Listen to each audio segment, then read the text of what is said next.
Alessandra, que prazer imenso te ter conosco aqui no CEAF. Prazer é todo meu, doutora Ivana.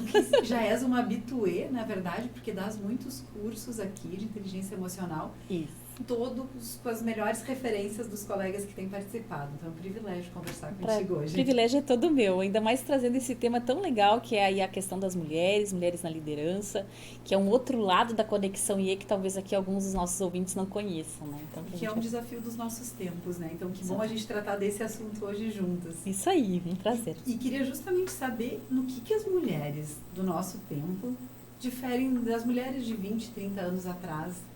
Temos novos desafios? Como é que é isso, Alessandra? Então, eu acho que foi uma coisa cumulativa, sabe, Ivana? Então, a gente tem uma cartunista argentina que eu gosto muito, que é a Maitena, e ela faz uma retrospectiva desde os anos 20 com as mulheres, né? E é muito engraçado porque ela fala que a gente só vai acumulando funções.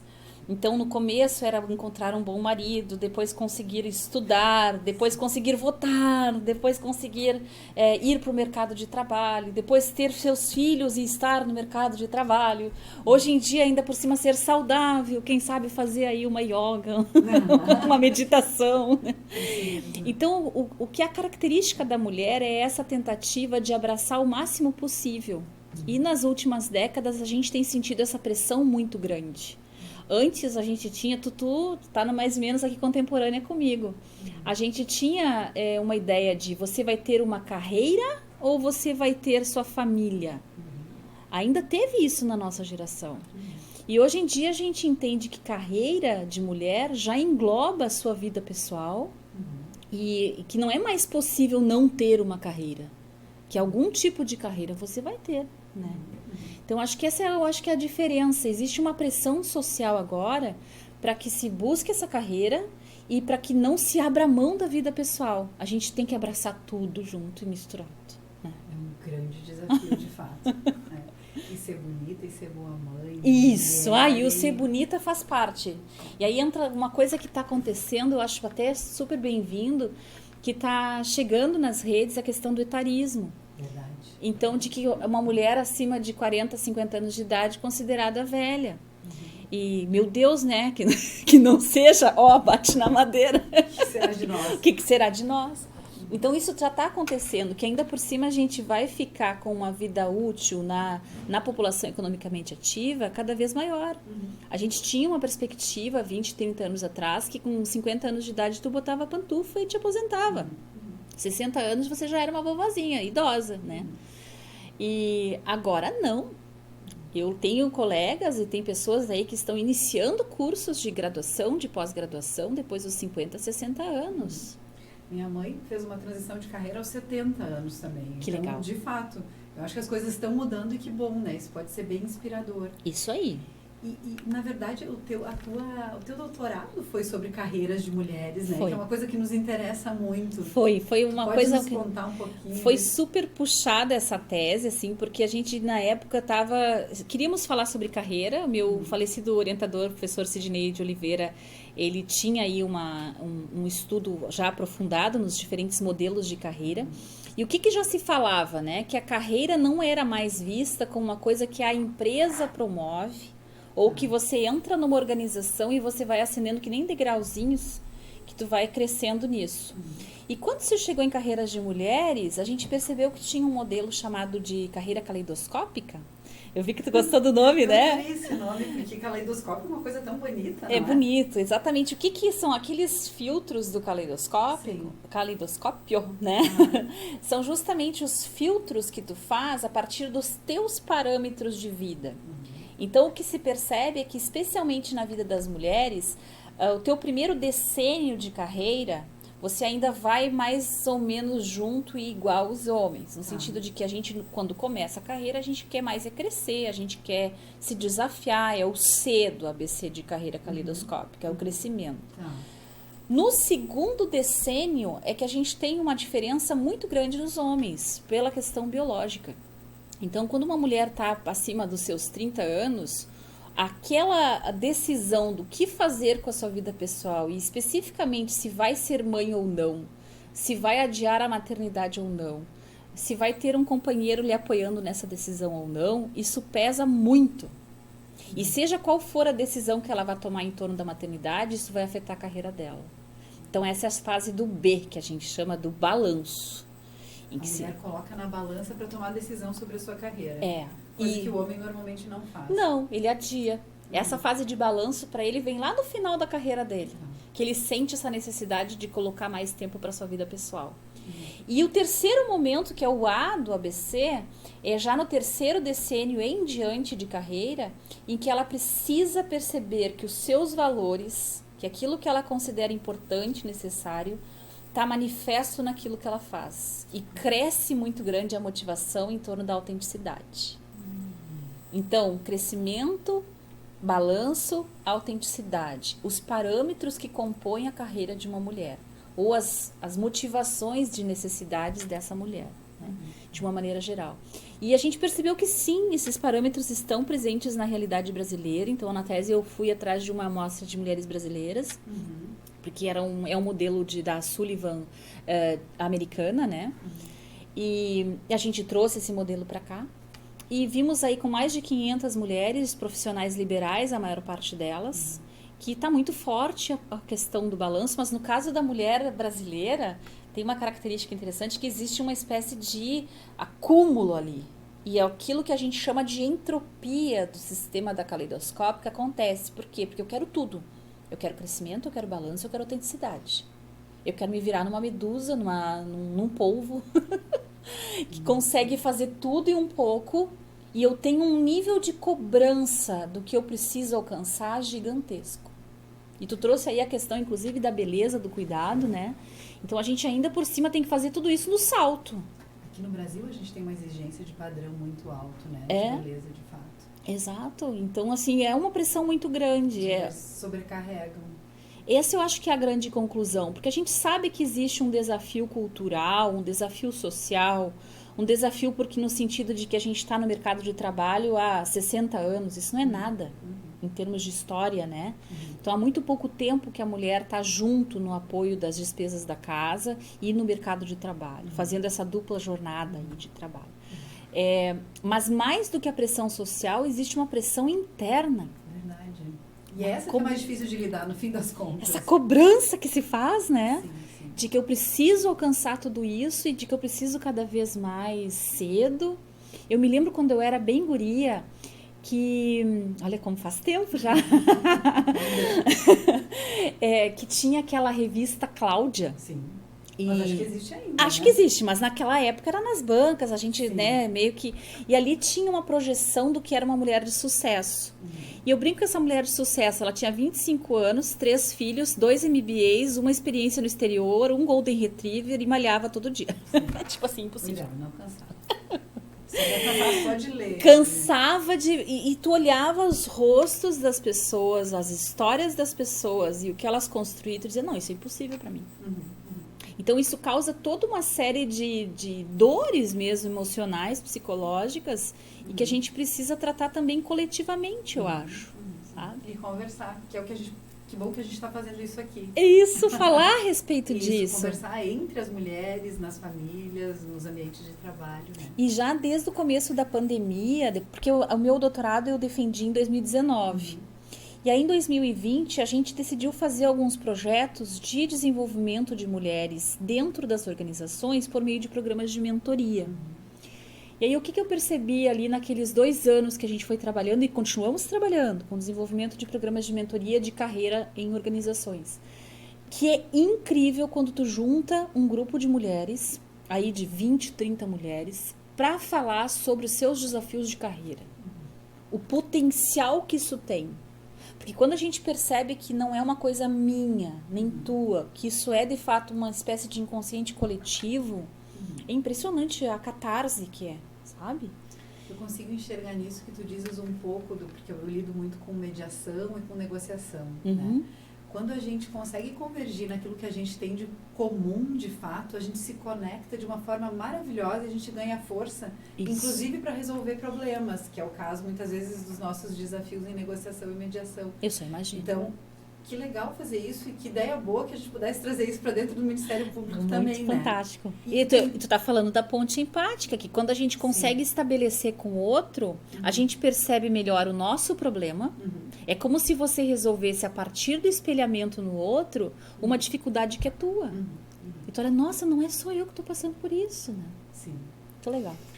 E pensando nas carreiras jurídicas e nesse caleidoscópio, será que nas carreiras jurídicas as mulheres se identificam ou permanecem mais num desses espectros do A, B ou C? Como é que tu vês isso? Eu enxergo uma entropia pensando nessa pressão interna do sistema, né? Do quanto essa mulher se cobra e de quantas motivações se acumulam. Porque uma coisa é tu pensar, eu preciso trabalhar para ganhar dinheiro, para pagar minhas contas. Você tem ali uma motivação. Tá. A outra é tu pensar, eu preciso trabalhar para ganhar dinheiro, pagar minhas contas e cuidar dos meus filhos. Eu preciso trabalhar para ganhar dinheiro, cuidar das minhas contas, para cuidar dos meus filhos, cuidar da minha saúde. E eu também quero fazer uma coisa que eu goste, que eu ame. Vai ficando gigantesco esse negócio. E eu diria que nas carreiras jurídicas, isso é mais forte. Porque existe mas é uma impressão minha, vamos ver o que tu acha disso. Mas eu tenho a impressão que existe uma cobrança de protagonismo muito grande, uma cobrança de equilíbrio emocional muito grande, e a vida tem que ficar muito mais na vitrine também, o que cria uma pressão social. O que eu estou colocando na rede social, como é que eu estou me posicionando na vida. Então, eu sinto que a pressão é maior e que só aumenta a quantidade de parâmetros. Concordo contigo. Eu acho que esses adendos que o mundo moderno trouxe das redes sociais, das diversas formas de interação, né? O WhatsApp que agora nos aprisiona a qualquer hora do dia. O trabalho, ele acontece de uma forma diferente. A gente não, eu estou aqui com o meu celular conversando contigo, mas pensando no que pode vir por aqui, né? Isso. E tantas outras formas, né? Que desafio gigantesco é esse para a gente manter o equilíbrio, para a gente ser uma boa liderança, para a gente ser um bom profissional, com tudo isso que se agregou ao nosso trabalho no mundo moderno. É impressionante. Eu ouvi de um depoimento num treinamento nosso de inteligência emocional, que no começo da pandemia a gente flexibilizou, né? Por necessidade, as pessoas, muitas foram trabalhar em regime híbrido ou remoto, e muito se fez de comunicação por exemplo, o WhatsApp, e para facilitar essa comunicação. Só que hoje a gente agregou o híbrido e aquele sentimento de prece, de que eu posso te acessar a qualquer hora do dia, sim, junto com o presencial. Então a gente também está acumulando redes, canais de acesso, como se a gente fosse uma central de atendimento. Gente, eu te ouço e já fico cansada. Como a gente lida com tudo isso? A gente precisa se voltar para dentro, eu acho. Aí é uma coisa que eu acredito demais, e por isso que eu tenho trabalhado tantos anos com a inteligência emocional. Porque eu acho que a gente tem que resolver a própria casa interna, para saber, inclusive, criar essas fronteiras. O mundo tirou as fronteiras entre o nosso pessoal e o profissional, tirou as fronteiras do tempo de trabalho e do tempo em casa, tirou as fronteiras do que eu considero importante no curto prazo e no longo prazo. A gente está muito imediatista.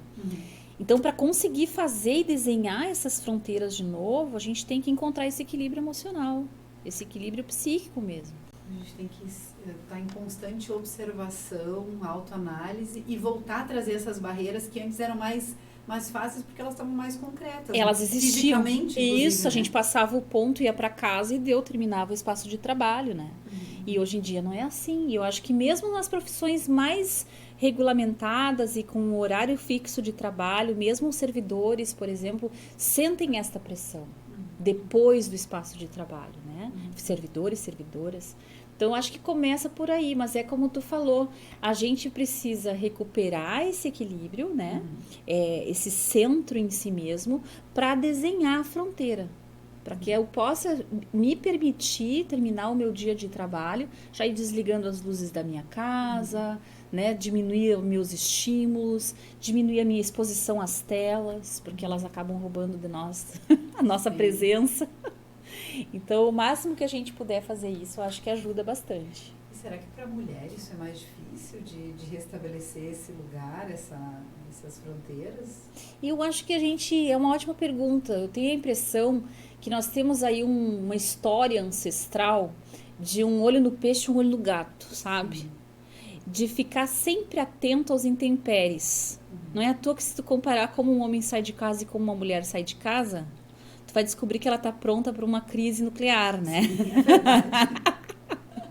Ela vai ter água, ela vai ter barrinha, ela vai ter uma lixa de unha, ela vai ter um remédio para dor de cabeça. E então essa característica que é nossa, de se preocupar com as intempéries e de cuidar mais do que só de nós, daqueles que estão com a gente, isso é uma característica muito das mulheres, eu acho que a gente traz também para o espaço de trabalho. E a gente fica com dificuldade de desligar e de saber o que é nosso e o que é do outro. O que é do meu, o que é da minha responsabilidade, o que é dos meus colegas. Então, acho que aí, inclusive nos estudos de liderança, já que aí o tema da nossa live, né, Mulheres na Liderança, tem alguns estudos que mostram que as mulheres são melhores avaliadas de maneira geral. E isso em estudos, assim, com mais de 5.000 pessoas, né, em lideranças globais. Elas são melhores avaliadas em competências socioemocionais do que os homens, as mulheres líderes. Aí tu pode dizer que isso é por uma característica de personalidade, que as mulheres têm mais agradabilidade, por exemplo, que é um fator de personalidade, ou você vai dizer que isso é porque elas precisam e se sentem mais compelidas a precisarem ser agradáveis para continuarem nas posições de liderança que ocupam. Então, por que será que a gente acaba sendo melhor líder nas soft skills, né? Então, eu acho que isso tem a ver com cobranças, de novo, pode ser sim social, mas também cobranças internas. Do que eu imagino que eu preciso executar e promover para me manter e até mesmo para crescer na minha carreira. Que talvez um homem não tenha tanta preocupação assim. A gente sabe que existem hoje, e aí trazendo os meninos aqui para nós, né?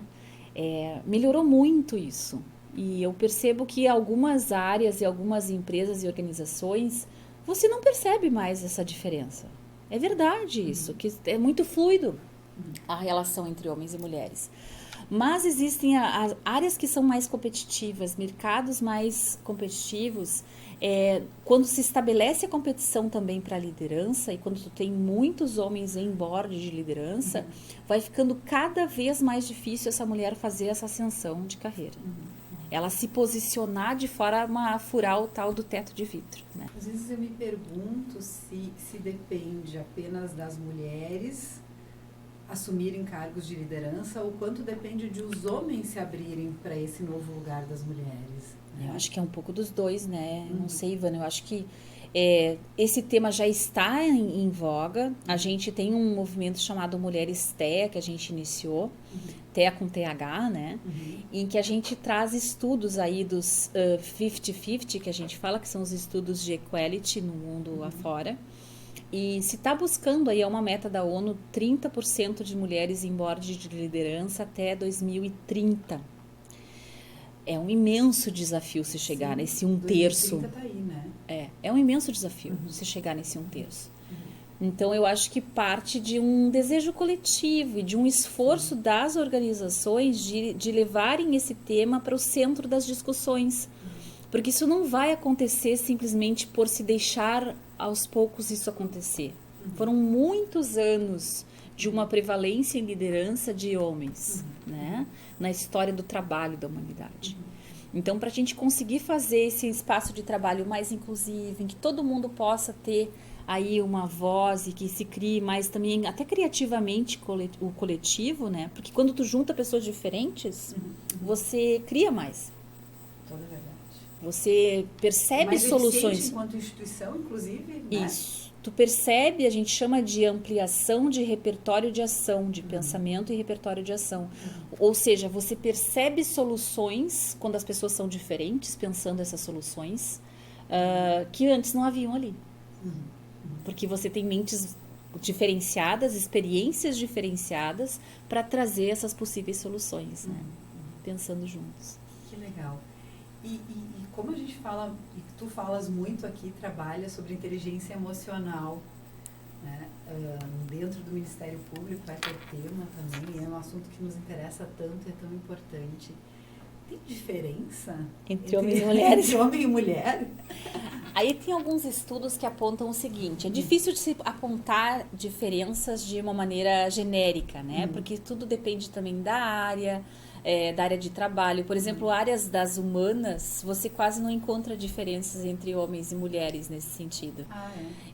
Então, às vezes, a diferença até da profissão e de apoio modifica a forma como a pessoa lê o mundo emocional, né? Mas, via de regra, se fala que as diferenças são as mulheres têm melhor campo perceptual das emoções, ou seja, elas conseguem perceber mais facilmente emoções nos rostos, na linguagem não verbal, nos grupos de trabalho, né? A mulher tem geralmente essa leitura do não verbal mais acurada do que o homem. Por outro lado, os meninos têm melhores habilidades estratégicas de inteligência emocional, que vem a ser controle e regulação de emoções negativas. E não à toa existe o dobro de mulheres com depressão do que homens. Então, quando as emoções negativas vêm, é mais difícil para as mulheres regularem do que os homens. Então, isso são algumas diferenças aí de sexo que aparecem. Interessante. Eu trabalho num grupo em que eu sou uma mulher com 2 homens e às vezes agregamos outros colegas, né? E a gente acha realmente muito importante isso e algumas coisas que tu disseste a gente percebe. Que realmente eu faço muitas vezes um papel de perscrutar o que está acontecendo. Né? E eu vejo que os homens muitas vezes conseguem ser muito objetivos na hora de se colocar. Ou se posicionando. Né? Exatamente. E que a gente se completa, na verdade. A gente forma uma equipe mais eficiente. Perfeito. Por causa dessa interação. E né? é por isso que é tão bacana ter homens e mulheres trabalhando juntos, porque são habilidades no campo socioemocional que são complementares. Perfeito tu ter trazido esse exemplo. E a gente, ao mesmo tempo, vai ampliando o nosso repertório. Eu acho que ao mesmo tempo eu me torno um pouco mais masculina por ter essa oportunidade de lidar ser mais objetiva, com eles, isso, até mais combativa. E eles ao mesmo tempo também têm a possibilidade de, convivendo comigo nesse mesmo ambiente de trabalho, se tornarem talvez mais afetuosos, um pouco mais perspicazes na percepção dos outros. Isso aí. Eu tive esse benefício. Eu em casa tenho meu sócio trabalhando comigo há 20 anos. Sócio na física e na jurídica, como eu digo, né? Que legal. E eu tive muito benefício da capacidade de raciocínio lógico, analítico dele, da perspectiva de sistêmica, inclusive, de olhar as coisas. E acho que dei para ele um pouco mais dessas habilidades de lidar com as pessoas e tal. E aí a gente fica misto já, né? E essa é a maravilha, da gente conseguir trazer habilidades complementares na execução do nosso trabalho. Então, o que eu acho que chama mais atenção, que eu trouxe lá na minha tese, é o aumento da população economicamente ativa, das mulheres na população economicamente ativa, né? Então, lá nos anos 50, a gente tinha 14% de mulheres na população economicamente ativa. Isso dados do IBGE, né? E isso de todas as classes de sociais? De todas as classes sociais. Pessoas que estão no espaço de trabalho. Deve haver um recorte por classe social também, mas o deve. dado que tu tens aqui é um dado global. Geral, isso. 14% na década de 50. Isso, até porque a definição de classe social foi mudando com o decorrer dos anos, né? Antes se tinha uma ideia de renda por família, hoje esse dado é mais difícil de se estratificar por classe social, né? Então, de forma genérica no mundo do trabalho. Individual, homens e mulheres. Isso, 14%. Quando se chegou em 2010, que foi o último censo, olha que tempo faz o nosso último censo, né? Porque o último foi acontecer ano passado, né? 2022, 10 anos. Temos 12 e 13 anos aí de lacuna de informação. Então, a gente anda meio que às cegas nos números sociodemográficos, né? Mas em 2010 era 43% da população economicamente ativa as mulheres. A gente pode entender hoje que pode ter passado, inclusive, de 50%. Até porque já também em 2010 a participação de mulheres como responsáveis econômicas pela família, em casais com filhos, era de em torno de 31%. Né? Então, realmente a gente foi ampliando a participação, inclusive no sustento da casa. E hoje se fala mais ou menos em metade, meio a meio essa conta. Sendo que as mulheres têm maior posição na decisão de compra, chegando até 80% da decisão de compra do que se compra dentro de casa. É mesmo. Então, as mulheres definem muito a economia da família, a economia, portanto, do Brasil todo, né? Bacana, né, Ivana? Muito Saber legal, disso. muito instigante. Eu acho bacana a gente saber que isso se ampliou, mas é como a gente diz, no campo da liderança ainda é um extremo desafio.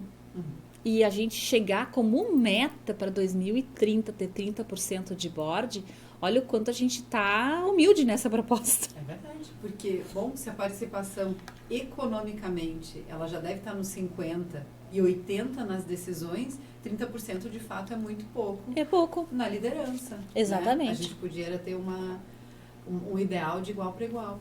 Se tem dados da McKinsey que em primeira posição de liderança, aquele cargo de coordenação nas organizações, já está mais ou menos 50% a 50%.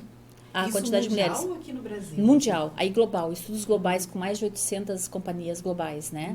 Então, de que ali na primeira faixa de liderança já se tem essa equidade.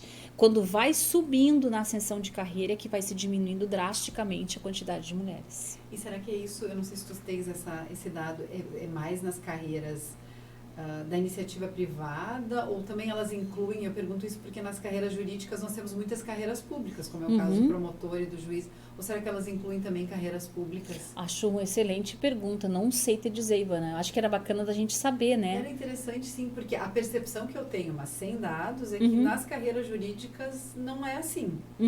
Ainda os homens têm um percentual muito maior nas lideranças das nossas carreiras. Com né? certeza. Seja nos escritórios de advocacia, seja nas instituições públicas também. Né? É um dado para se buscar. Realmente a gente não tem essa estratificação, especialmente por área jurídica ou no país, né?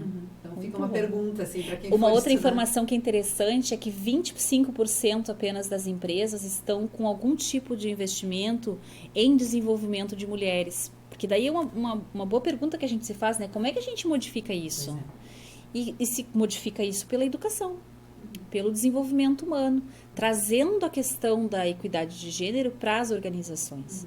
Que se fale do benefício que se tem para homens e mulheres de se fazer isso, né?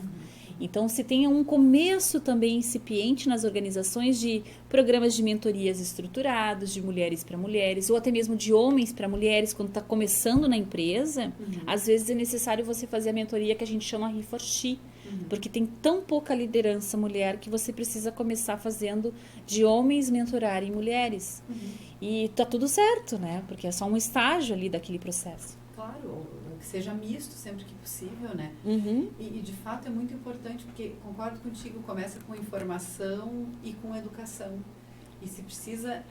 E importante que isso não venha só de um ativismo feminino, mas que seja alguma coisa organizacional mesmo, que faça parte da cultura e que a gente saiba que encontre esse espaço nas organizações.